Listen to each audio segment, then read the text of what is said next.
Dear Venerable sisters and brothers, Dhamma friends, the time 4 days Dhamma talk. May everyone settle down for the talk and give the consent with 3 times. Sadhu, sadhu, sadhu. Namo tasse bhagavato arahato samma sambuddhasse. Namo tasse bhagavato arahato samma sambuddhasse. Namo tasse Bhagavato arahato samma sambuddhasse. Katame tayo dhamma vishesha bhagya tini akusala mulani ti. Dear Venerable sisters and brothers, Dhamma friends, we each and everyone individually as well as a group, we know how difficult and how rare we to have this kind of full-time meditation and with intensive timetable. So we appreciate it, and up to the point now, we were very skillful to separate our time, allocate our time for this kind of a retreat. And to make that retreat successful or to reach our final goal, this much effort is not enough. We have to furtherance, be skillful to make use the opportunity to the highest maximum level. So, being meditators, we have come up to a certain level, certain state, as far as the restraint is concerned. Now onward, we have to be more restrained in order to get the desired results. It is, in a sense, a common effort as well as an individual one.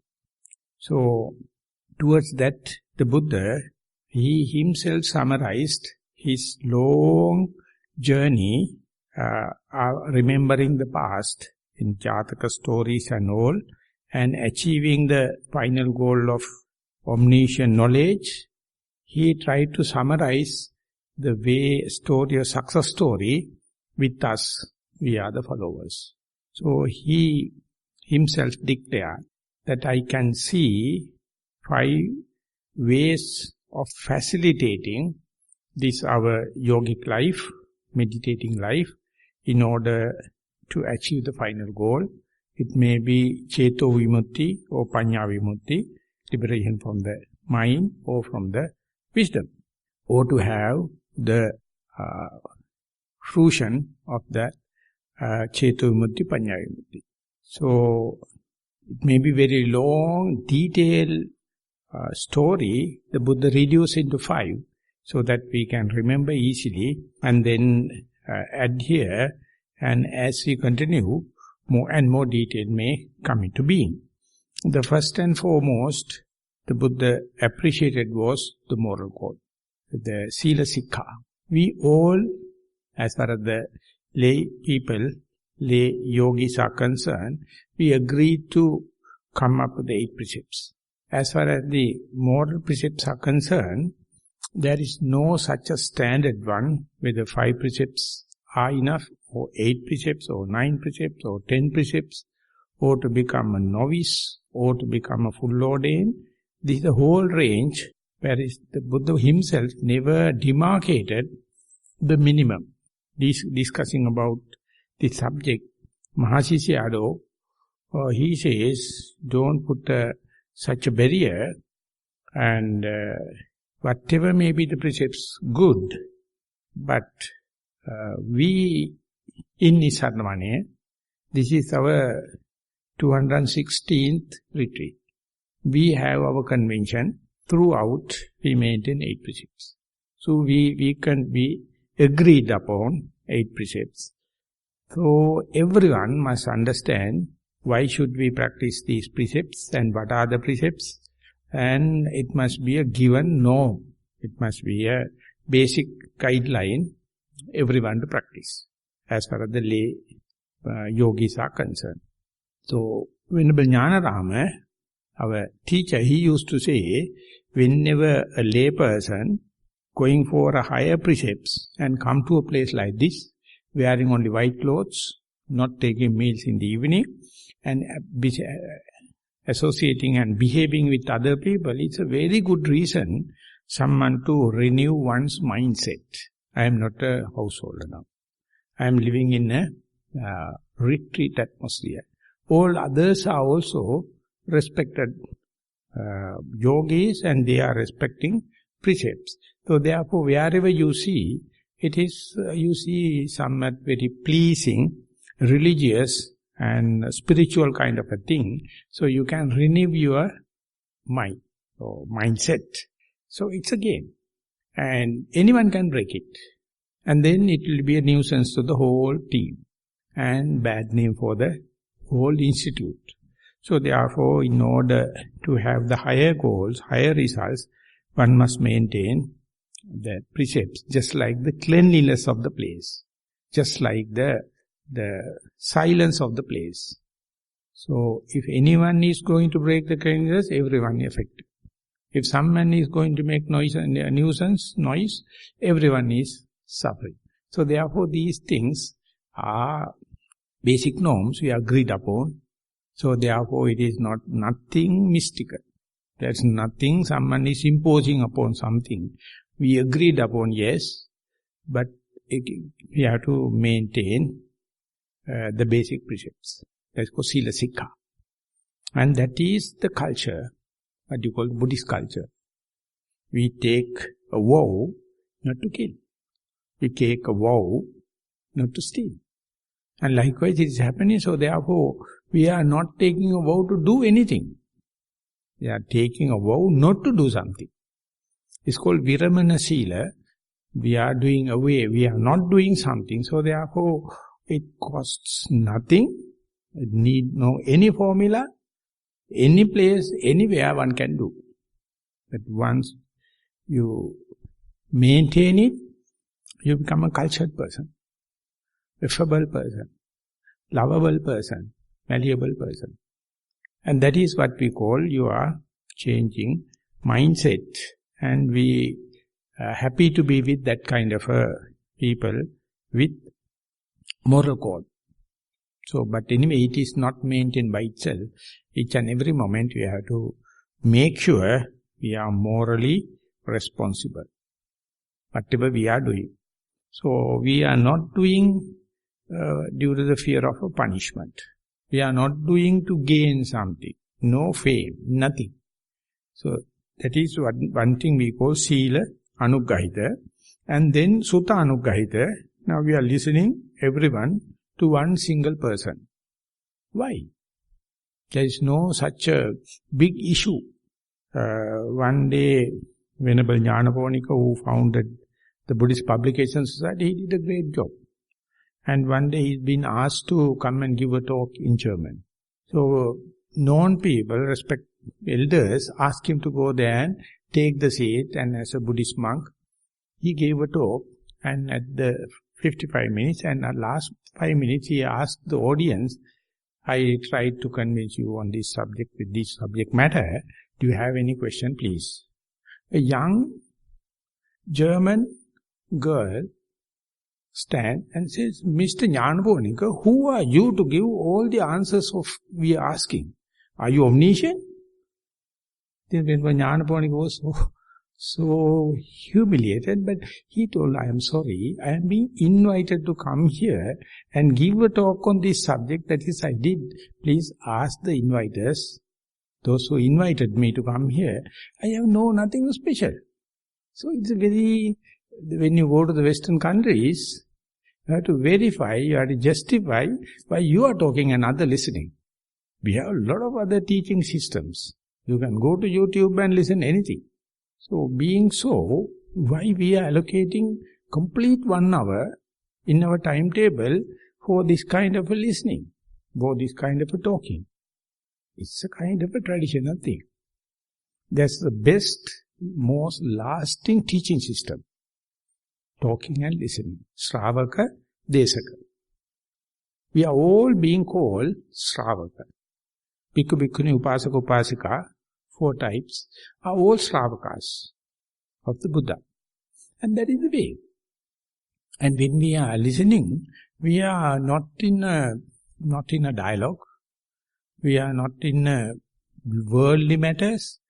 We have selected some particular topic and one person talk, other person listen. And when that happens, if you are not mindful, if you are other directed, it will be very boring. Because it is not going to give any fame, any money, nothing. But this is kind of a recipe or kind of a prescription for your disease. So you have to carefully listen to it and put it to practice. And while you are using, again and again you have to listen. Otherwise our mind will take off roads, and then you may consider yourself as a practitioner, but the fine-tuning, fine refinement may not happen. So therefore, listening. And that is why each day we are allocating at least 1 hour for this Sutta Anugahita. It is called bookish knowledge, it is called theoretical knowledge, it is called the understanding, the basic understanding necessary for someone to continue. And this is being compared with a farmer, upland farmer, when he is sowing the seeds in the due rainy time. If the rain happen in the proper way, the seeds will germinate, and some of the plants will be in the uphill, some of them are in the low-lying areas.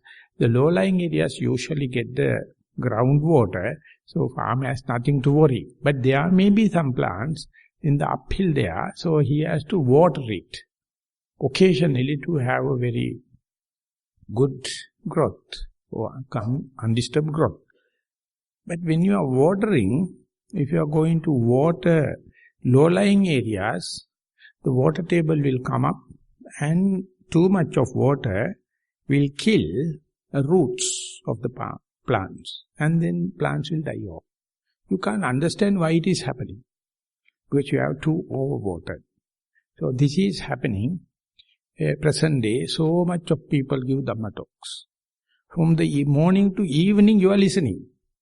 Which one is relevant to you, which one is facilitating you, you don't know, the preacher do not know. So therefore, present day, most of the meditators are being damaged by overwatering. That root system is getting decayed. So therefore you must understand how much you listen, what is the content of your listening, whether it is facilitating the way you are practicing. And other sects, they have very good preachers, orators. They can give a talk. Even a rock statue can accept and change the head. So much of specific speakers, they are talking about bullshit, nonsense. So that is both the parties has to understand. This listening is not Michael Jackson listening. This is listening something like technical part, prescription, and it must be relevant to you, not just pleasing the ear.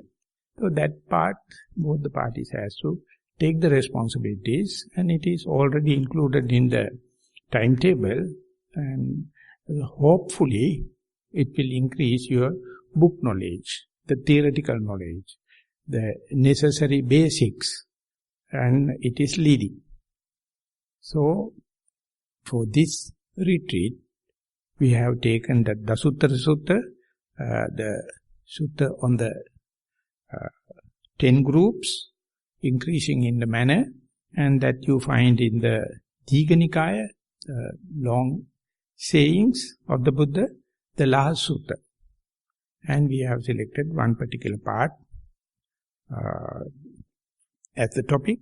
So we try to keep the series of talks along this particular topic and continue. I try my best to relate it to our sitting meditation, walking meditation and mindfulness in day-to-day activities, and if possible, even when the lay people go back home, how much we can make use this knowledge of the Buddha as well as Venerable Sariputtas to reorganize, adjust our life. So therefore, this is being called Sutta Jnano, Sutta Anugaita. The third aspect is Sakacca Anugaita. That is a dialogue, that's a discussion, that's an interview. And whenever you are listening something, whenever you put into practice the moral restraint or concentration restraint or maybe insight wisdom restraint, there may be some points you have to clarify. There may be some new things happening, you feel like sharing, that must be rectified, that must be answered then and there. And if you have any kind of a doubt regarding the theoretical aspect, you must clarify. The specific thing in this dispensation is, by questioning the teaching of the Buddha, you will never destined to go to the hell. All the other holy scripts you can't question. If you question holy script, you are destined to neither world. So therefore they are not asked, they are not allowed to ask questions. If you are asking, it is blasphemy and you have no faith. But here, in Dikanika itself, the very first sutta, Brahmajala Sutta, the Buddha himself says, whatever you listen, you have to question. And if you feel it is fitting, you can accept. Just never should accept because of your teacher told, Buddha is telling. This is, whatever you are listening, you must be inquisitive, inquiring, and it is not a crime. So therefore, question and answer session is quite very radical. While we are discussing each other, we are talking with certain amount of theoretical understanding, we are talking with certain amount of practical experience. So therefore, all the parties have the equal qualifications to put forth ideas. It is called charter for free thinking. Of course, it's a practical part. Of course, it is facilitated by the theory, and you do with moral responsibilities, but still, you have the chance. And these interviews, or Sakacca Anugaita, or dialogue is concerned, when I was in Burma, Pandita Sayadaw, he was the best person. I find only one person found the value of this dialogue because it is not happening. Even though we are living in the IT technology world, highest of the IT, never communication take place. People are talking nonsense. They are talking something and listening something. So whenever such a straightening of the communication happen, it is electric. It is such a impromptu thing, so that both the parties must be true to type. Both the parties must be short and sweet. And then only the communication take place. Then only the progress. Everyone can share. Even one person is progressing in the group, and if he or she is going to talk about genuinely, every other one can feel it, share it. So therefore the discussion is very important. And after the Burmese trip, I translated all the Sayadaw's other ideas and indicated whenever you are reporting or when you are making a report for the interview after the meditation, it must be directed to the disentangling your problems, not cock and bull stories. If it is so, we have to screen them in order to make the discussion efficient, and that is the most difficult part in the retreat. Many are not prepared for that or qualified for that, but if someone cannot report, if someone is weak in reporting, if someone is not aware, it's an utter mistake, all the blames go to the teacher. If someone can't report, it's a teacher's mistake. So therefore, teacher must take all possible ways and means to facilitate the newcomers to talk, not nonsense, but pertaining and related to the instructions and what you experience. But naturally, newcomers are, many times they feel shy, they feel like unprepared for that kind of thing. So we give as much as guidelines. So therefore, first day, second day, third day, we never feel like family members. We never feel like a same group. We try to see the distance, and he knows, I don't know, that kind of gaps. So when and where, specifically when we become inmates of the residential retreat, few days time, we understand our common language, we understand our common goal, and ultimately it's appear like a common effort. And first time I went to Canberra, I had only 3 days, and I tried to introduce from the ABC of the sitting, walking and this thing. And one lady came out and told, Bhante, many are new, but if you are going with their statements, their reports and their standard, easily you can bring the discussion to the higher level, so that then onward we feel connected, we feel communicating. So therefore, if the basics are well understood, don't waste time. Just bring the discussion up to that level, and many are going to get benefits. And ultimately, we are very elderly people from the samsara point of view. Everyone knows everything. Only thing is aligning to the subject. Not a single person is better than the other. So it's not a kind of discrimination. Only the matter of aligning our knowledge and the abilities and know-how to the point, and then we find we are family members, like we are doing the same striving. So therefore nothing to make much of a distance. And that kind of a connection only happen in the discussion. Not in Sila, not in Sutta, but in the discussion. So therefore it must be very lively. Each one get the equal chances.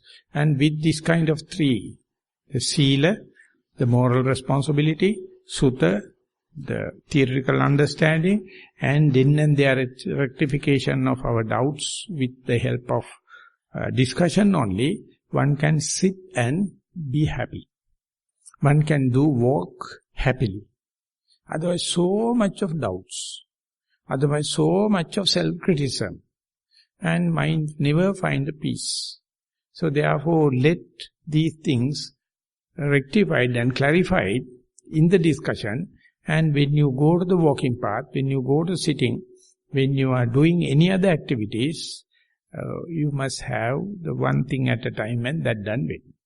Do that mindfully, and you must know where to advert your mind. You must know what is the primary object, whatever may be your posture, whatever you do. If you do not know, please ask. Then only samatha anuggahita, the concentration or focusing can happen. So that means the focusing never happen abruptly, but it happen whenever the other facilitating factors are aligned with. So you must not feel ashamed, you must not feel inferior to ask the necessary thing.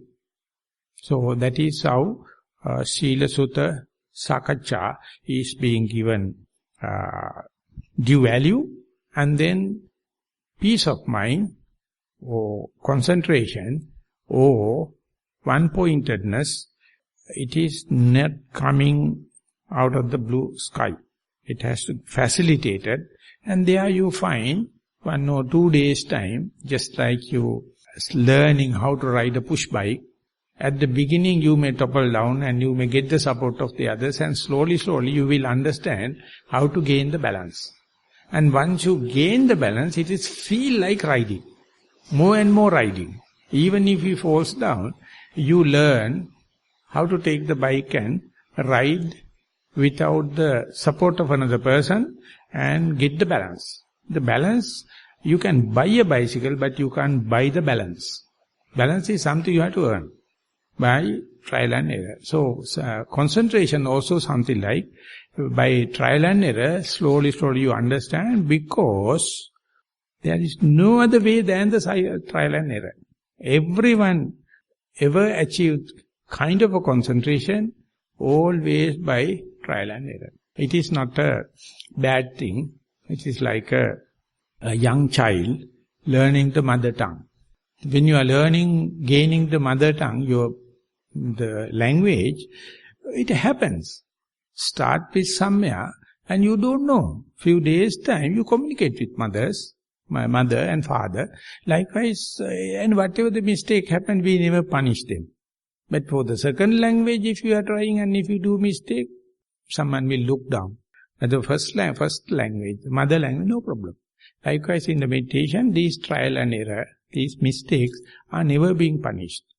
And one day we ourselves will appreciate that is the point where we became very innocent. That's the point where we became very straightforward, and that is not to gain anything, but to get rid of our defilements and concentration. And with the help of concentration only, you can go to wisdom training, facilitating the wisdom. And because the Buddha himself says, whenever mind is calm and quiet, its reflections are very sharp. Not like with the waves, frills, and wavy mind. So therefore, calming down, naturally its reflection will be very clear, and you can see through the water body, like that the calm down is necessary. And then the concentration happens. So therefore, whenever the concentration happens, the wisdom takes place, grow naturally so you have your own knowledge for that. You have your own ways and means. Only the wisdom grows whenever the Sīla-anuggahita, Sutta-anuggahita, Sākacca-anuggahita, Samatha-anuggahita come alone with, then naturally you are a wise person. There is nothing else you have to facilitate, only you have to do basic facilities, then you become a human. Human is nothing to impose upon. But whenever you have no moral restraint, whenever you have no theory understanding, whenever you are not discussing and rectifying then and there, whenever you are not concentrated, you are not human. You are something wrong. Sorry to say, psycho situation. Physical and mental, you are sick. When everyone is sick, no one knows. But you have to understand, there are some people with less sickness, less defilement, and sometimes no sickness. They can understand each and everyone is like that. So therefore don't over-enjoy thinking that everyone is mad, so I got the license to become mad. No, this is the time we have the dispensation. We have the sasana. And not only that, you yourself can see chronologically, earlier I did this kind of thing, I justified, I reasoned it out, but now I know. So this is not the way. I have to declare, to understand, I have to evolve. So that evolution, when it's happening, you can see whatever you are doing, facilitating, they are not just for the sake of doing it, it has utility value. It's a verifiable thing. So therefore, this anuggahita, or facilitating, is individual responsibility. So for the last 216 retreats, early part of the first talk, I take time to explain this Anuggahita Sutta, these 5 points. Whenever they come along, definitely your spirituality is developing. Having said that, now I thought of introducing the topic for the series of talks, Katame Tayo Dhamma Vishesha Bhagya, which 3 are the conduits for the distinction. Before explaining this, Venerable Sariputta in this particular Dasuttara Sutta, he says, which are 3 things conduits for diminution of your life, your degradation. What are the defilements? So these That's also 3 in kind. And for the distinction also, 3 in kind. They are comparative. So these are the root cause, tayo akusala dhamma, tayo tini kusala moolan. So they are very common thing. Even the children going to the Sunday school. It's called akusala raga dosa moha. The desire, hatred and the delusion or ignorance. They are the things make you demonized, you are the ulterior and you unbecoming. And having said that, Venerable Sariputta is next introducing what are the 3 things conducive for distinction.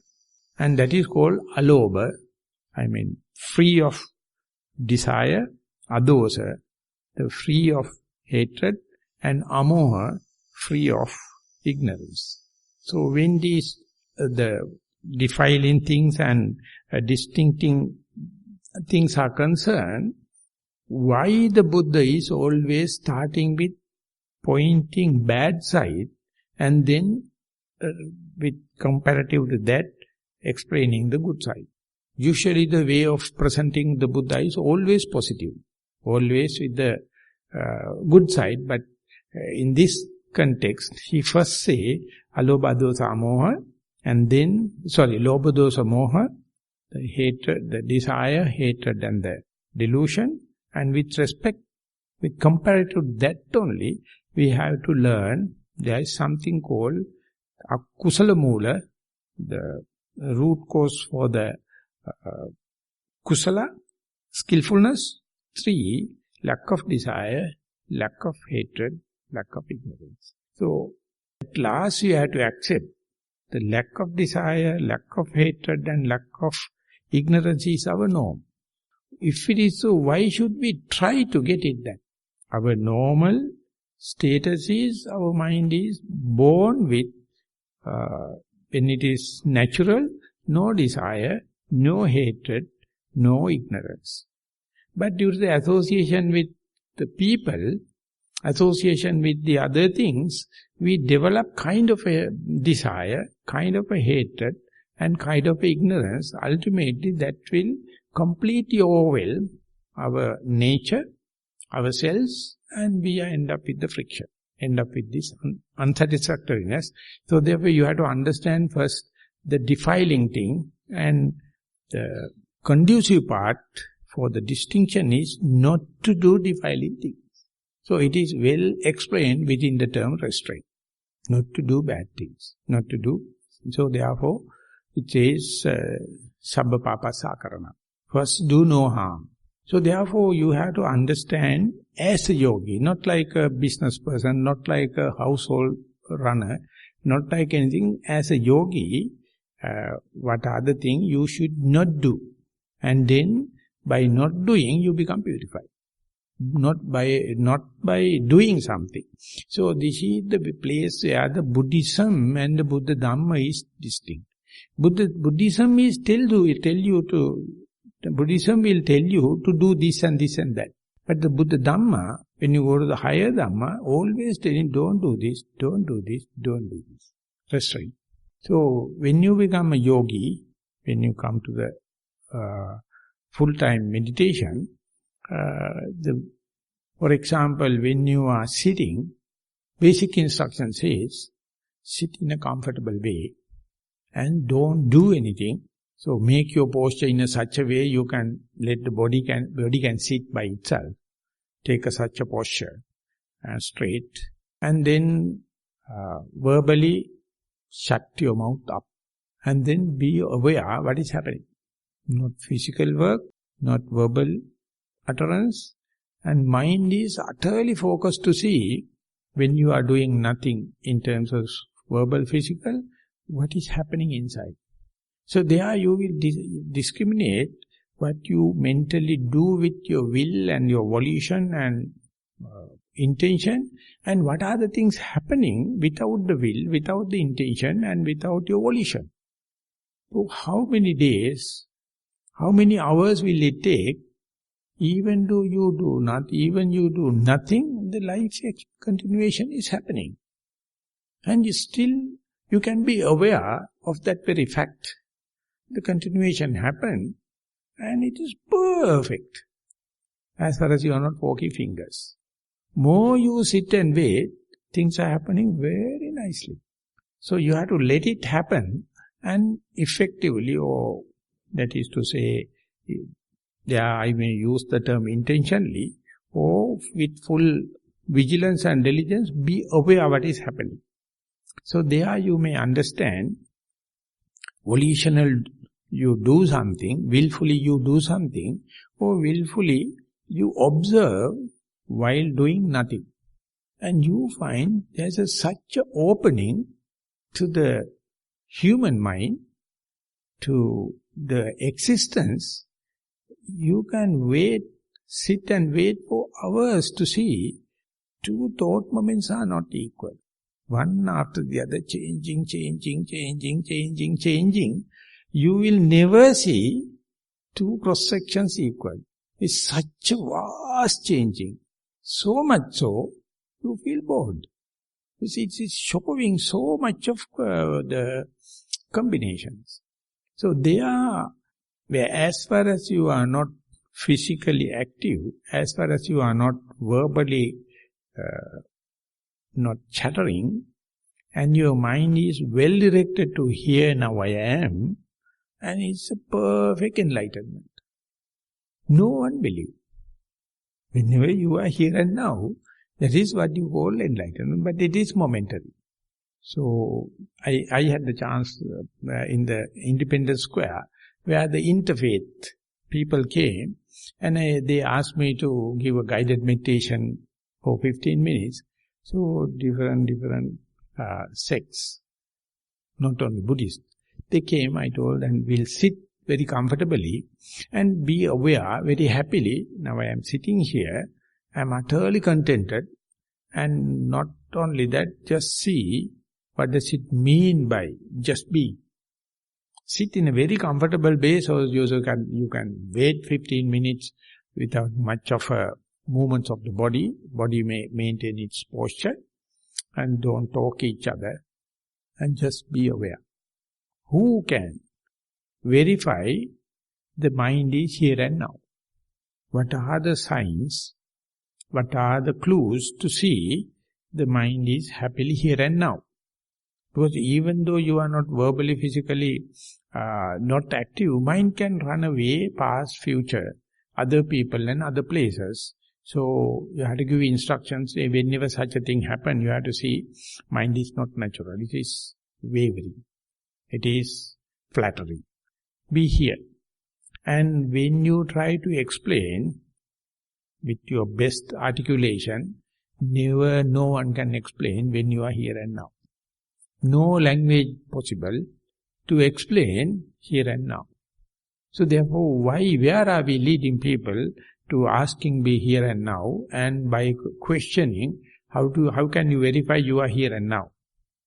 At least the group can understand that cannot be explained.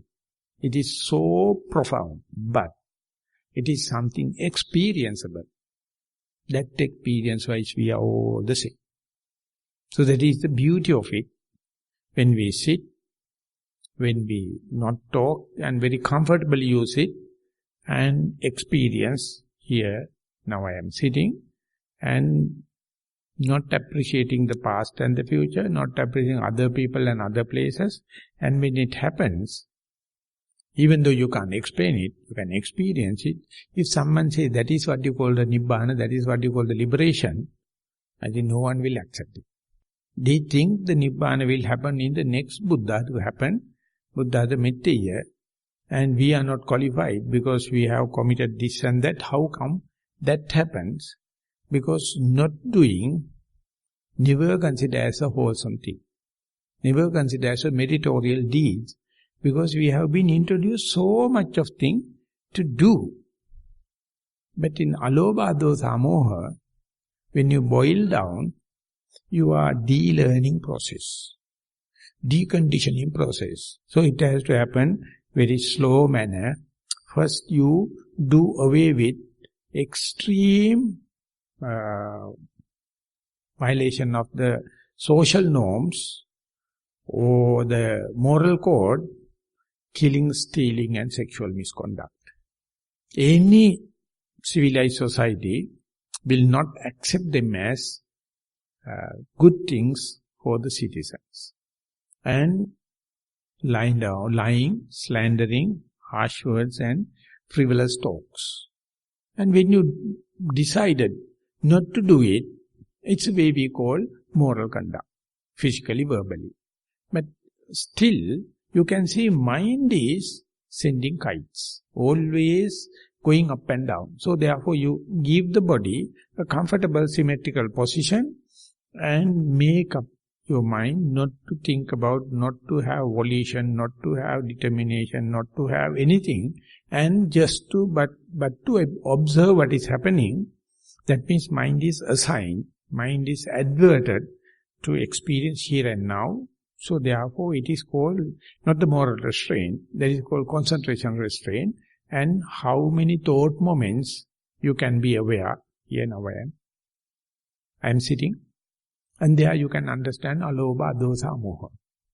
And whenever it happens, our language cannot explain, our language can only explain only lobha, dosa, moha. Anything explained is lobha, dosa, moha. So that is why the Zen Buddhism it says, anything you can explain is never the eternal Tao. Eternal Tao you can't explain. Language cannot go up to that level. So that is why that incommunicable thing you first do with the moral restraint and make sure physically and verbally you are a cultured person. And upon that, sit for an example and be aware, here now I am sitting, and how many thought moments or how many breath cycles or how many expansion and contraction cycles I can be aware.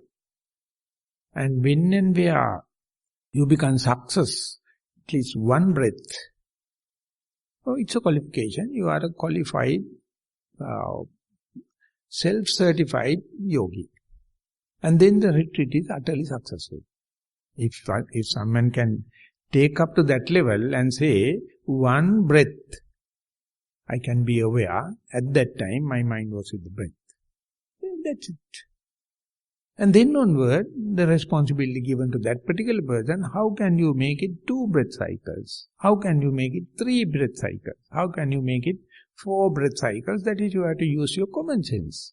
You have to use your ways and means to make it more. While it's happening, you can see, can analyze and see when and where your mind is with the breath. No desire can happen because breath is not a desirable thing. No hatred can happen because it's an essential, intrinsic characteristic of your life. Living thing always should have the breath, so you can't hate it. So when the in-breath happens, you know if you are not out-breath, that is what you call the knowledge. When the in-breath happens, if you think out-breath, that is what you call the ignorance. But here you know in-breath is in-breath, out-breath is out-breath. And when you further develop, you can see even though you try to sit and wait to see the in-breath and out-breath, mind is sending kites, is thinking, dreaming, fantasizing, listening, walking and talking with the pen. That itself you know. My mind is not with the breath. So much so, you can cut away, you can do away with this ignorance. So it is a clear indication, when and where you are here and now, we call mindful, here and now, each and every thought moment, verifically, you can say, alobha, dosa, moha. So the Buddha says, ekayano ayam bhikkhave maggo, sattanang visuddhya, yadidan chattaro satipattana. O monks, this is the one and the only way to make purification. Be mindful. It need no any formula. It need no any equipment. It need no any kind of blessing from outside. So you have to take it up. Of course, even though it says it need no any formula, listening to Dhamma and the moral code and kind of thing, basics are there. I think you all have more than enough that. Nothing to teach. Everyone knows. But verification. But to make it sure, how to make it alobha dosa moha, keep the mind here and now. I am talking in the sitting meditation, each and every thought moment. But the disadvantageous thing for the beginner is, the very first thought moment you be here and now, you can't verify it in that very thought moment. Now our mind is in such a fix. Whenever we are mindful, we cannot be aware that I am mindful. You have to continue 2-3 thought moments, that then only you can repeat back and say, this chunk, something different. My mind was not with the past, not with the future, not with other people, not with other places. Likewise, it has to run number of thought moments. Therefore, the very first thought moment, very first moment you become mindful, you are not aware. So with faith you have to understand, may I continue the same thing for another thought moment, another thought moment, another thought moment. After a while you see, these thought moments are different from my day-to-day thought moments because they are free from lobha dosa moha. And to understand it and to communicate with others, you need language. You need theory. You need other practicing people. You need your own mistakes. And when you are comparing, when you are dialogue and talking with others, you can understand it's a simple task. But to gather the momentum to verifiable level, the continuation is the secret, not the single thought moments. Whenever continuation happens, you can verify yourself, and Pandita Sayadaw used to say, immediately you are the person to understand this thought moment, my mind, the stream of consciousness was free of defilements. If you are theoretically a well-versed person, and if you have that kind of a preparedness in your mind, in the next sittings, as soon as mind come here and now, you understand the purification is proportionately this thought moment, immediately without time gap, you understand. That very understanding, the Buddha further on he says, if you can't explain and convince others, you will not get the benefits. Even if you purify your mind, even if you experience it, you have to tell someone. By telling only reiteration happens. So the experiencing one thing in a retreat is something, it's a great thing. But how to communicate with another person? For that we have to have the dispensation. It must be sasana. If the Buddha is not there, sasana is not there, how many thought moments you may be in no desire, no hate, no ignorance, but we have to communicate. No one knows. Now we are in the sasana 2600 years late. And whenever it happens, we can try like a baby learning the first language. We must try and say, this is the way I did it and this is the way it happened. I don't know whether I am in the correct direction. I feel like this. And by repetitive dialogue only, one day you will understand this is what it does mean, doing nothing. When doing nothing, alobha dosa moha happens. That is something distinctive, conducive to distinction. Because all the other place, ego is distinct. The conceit is distinct. Desire is distinct. When the lobha dosa moha is not there, kind of a distinction happens. You never experience on the earth, and you see now it is under your very nose. You see it is something verifiable. Not only me, some other people also, they also can go into that, but it is not an accident. By doing only you will understand. But the point I am making is, even if you experience, if you can't communicate with others, so much so, it is useless. So in our Thero other tradition, we say, one can become a Samma Sambuddha with the omniscient knowledge. He can be self-enlightened and he can teach others. But there are Pacceka Buddha, they are self-enlightening but they can't communicate. And there is a Sravaka Buddha, that is Arahant, they can't self-enlighten, they must get the help from the other, but they can explain. Some. So, see the difference between Buddha and Pacceka Buddha. Pacceka Buddha is a mute, is a dumb. He can't talk. He is fully enlightened. No value. For him, of course, he is enlightened. But other people never get any kind of, because he is not trying, he can't communicate. So exactly the way, whenever you become mindful, for the first time, for example, and sitting, and if you can't communicate it, if you are not trying, then you are like a dumb person, see a nice dream. You can't explain. So this is what happened in the present day meditation world. Many are trying. But they don't understand how much it is important to communicate and convince others. Then only you get the reinforcement. You get the galvanizing effect. Then you feel like continuation. And whatever we do, what happens in a Dhamma way is, your stream of consciousness become free of desire, free of hatred, free of ignorance. That means you come at home. You come to your nature. As far as you are not mindful, you are never at the nature, you are never human, you are always with your egotistic ego trip, or you are in your conceit, or you are in something, chasing behind something there, something trivial thing, you chasing behind and desire is overwhelming you. So, come into the alobha dosa moha, in the sense of not doing something, can't make money, cannot make a religion. Religious is always asking to sell something, commodity, and binding people.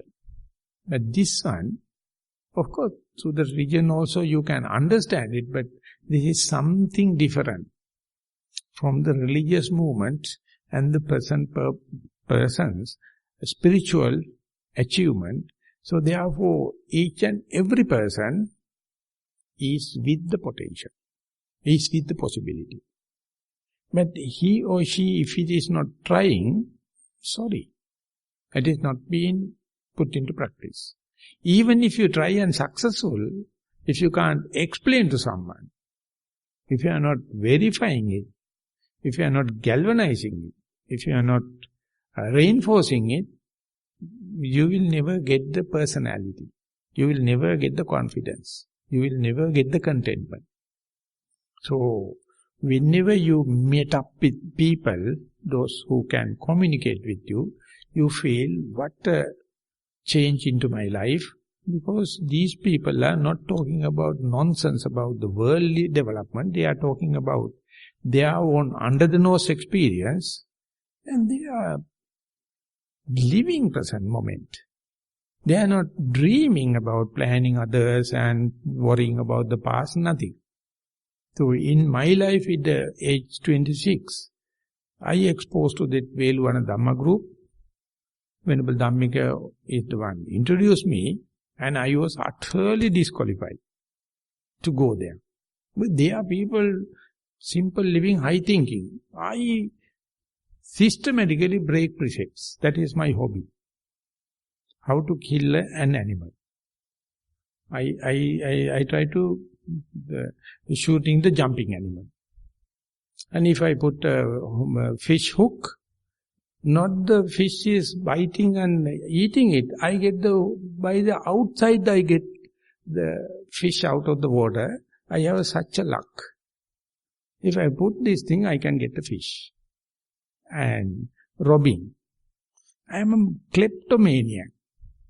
It's my hobby to lift something. I don't talk further.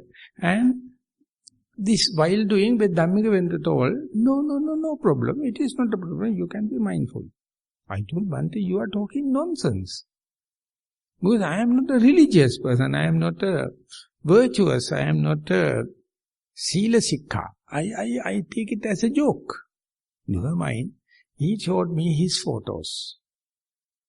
As the young people, after getting drugs, and how do you play? And with alcohol and everything, this is myself. I told them, you are a monk, I am a layper. Never mind. I had the same way. And this is your age. Nothing to worry. Still you can be mindful. So it took 8 years for him to convince me that whatever you disqualify you, no problem. Give a try. So in that respect, I respect him. So again and again I thank him, telling, he says, I can't remember I am telling you like that. You would have listened to someone else. I have never taught you like this. Then I told you, in my life it is so sharp. The first time I hear, you gave confidence to me. I am searching to go to the wrong side, and you gave an alternative. You never punish me telling that I am doing wrong thing. You never look down. All the other people are very top class people. I never talk with. So when it is doing, of course I experience sitting, the mindfulness, not in walking meditation, while in walking, the first day, I can remember the 4 steps, 5 steps, I was utterly walking, and I felt like something different.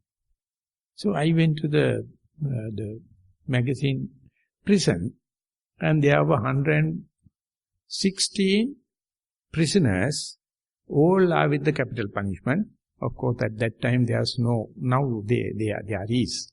But they are very happy moods. People are in the prison, you won't believe. And they have given the meditation also before my going there. So I told that we would do sitting, walking, sitting, walking, sitting, walking. And in the 1 o'clock, I asked any question. There were 4 questions, written, singular. You won't believe, it's short to the point. So a person who is reading, he told Bhante, unbelievable, this is the first day. You see the question they are asking, utterly practical. And after that I asked anyone, the one person raised hand in Bhante, I cannot prevent, I have to tell you like this, because the people are coming here and teaching meditation. You climb up a higher this thing and take this winnowing pan, the fan and fanning yourself and says, sit, close your eyes and meditate. Bhante, what happened when we criminals close your eyes? Do you think mind is calm and quiet? Few days time we are being hanged to death. You think that by closing eyes we can be nonsense. Never happened, Bhante. It's a torturing. But instead you told, open your eyes and walk. So you told, stand still and see the weight in 2 legs. And when one leg is lifting, the whole body weight in the other leg. And then when you keep that leg, and when that weight is shifting that leg, this leg is become completely free. And it is ready to go forward and place it, and then the shift will be there.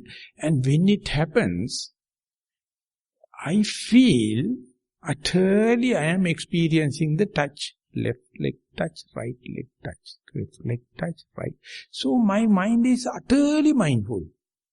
The 3rd step onward, I was so shocked. I am a criminal. With the capital punishment, I can be mindful. 4th step onward, Bhante, I am overwhelmed. So I break my mindfulness, my simplicity gone, but I feel like sharing with you. More than closed eyes and sitting, I can't because of the self-torturing or self-criticism and remembering of the past. But mind you, while walking, if you can walk 4 steps and say, yes, I am mindful, for a criminal prisoner as a more value than you, civilized person. So when he is talking, he is not going to please someone, he says he is talking with heart. This is possibility. The alobha, dosa, amoha, it is not from the heaven. It is not from the supermarket. It is not from the Metteyya, the Buddha. It's here, that is our norm. No one believes. They think, no, I am not qualified up to that level because I have to do blah, blah, blah, blah, blah. So then only I can have that kind of thing. Never. It is not the case. Thing is, you have to understand beforehand what is the lobha dosa moha. What does it mean by the desire? What does it mean by the hatred? What does it mean by the ignorance? And how much we are fertilizing throughout the day? Lobha, greediness, consumerization, luxury. And not only we are, we wish to have that for our children also.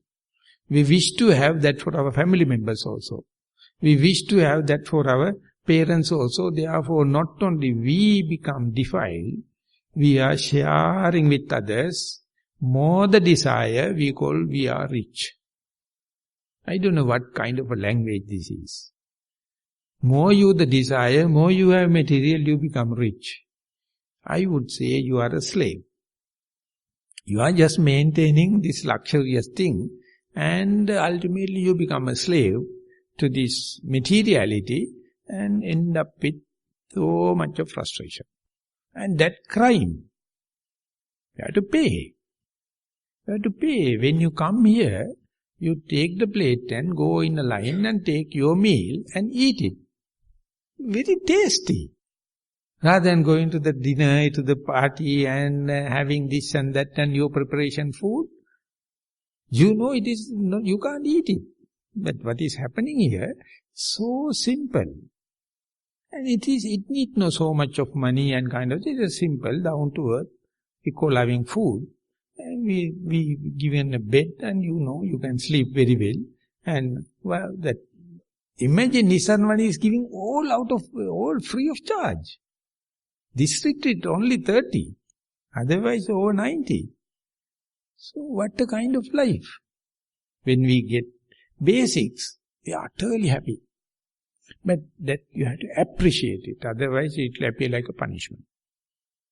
What a kind of thing that food is, only thing is I need little salt, but they are not giving. So you at home, if I wish I can have little salt or red onion or little thing and make it tasty. But here very difficult to even to get a little salt, table salt, not available. And this and that arrangement not possible because the retreat leader will come and whack you.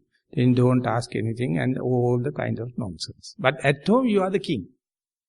King to have maximum frustration, to have the maximum tension. But here we are no one. We are just citizen Jones. Go along the line and have your share and eat it, finish. So what is the difference? This life is what you call the monk's life or monastic life. Even you are a lay, male, female, but a kind of a thing. But in our life, we never aim for this kind of thing.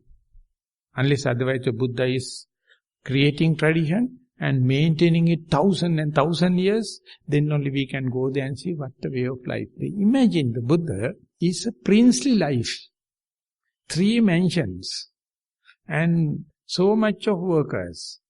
And the father is waiting to give this thing. And ultimately he's become a Chakravarti and he leave the mansion, sit under a tree, sleep under a tree, no dwelling place. 45 years, no shoes, no slippers. Each day, walking about 15 kilometers, not waiting for 3-wheelers, not asking mics and the sound system and recording, nonsense. And Pandita Sayadaw says, he never used even a blackboard or a chalk. Such a colossal teaching, no teaching material.